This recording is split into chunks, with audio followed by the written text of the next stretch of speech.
భయ్యా, ఇక్కడ దగ్గరలో మంచి కర్రీ పాయింట్ ఎక్కడైనా ఉందా? ఏరా కథలు పడతానా? పైన అంత పెద్ద అక్షరాలతో కర్రీ పాయింట్ అని రాసి ఉన్నది. నా షాప్కే వచ్చి మళ్ళా మంచి కర్రీ పాయింట్ అని అడుగుతావా? తాట తీస్తా. సారీ భయ్యా, నాకు ఇంగ్లీష్ రాదు. ఓ అవునా? సారీ సార్, ఏమనుకోకండి. ఏం కావాలి మీకు? ఒక 30 రూపీస్ చికెన్ కర్రీ ఇవ్వు.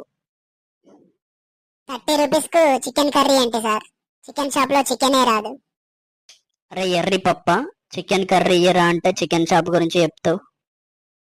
అరే దాని అర్థం 30కి రాదని.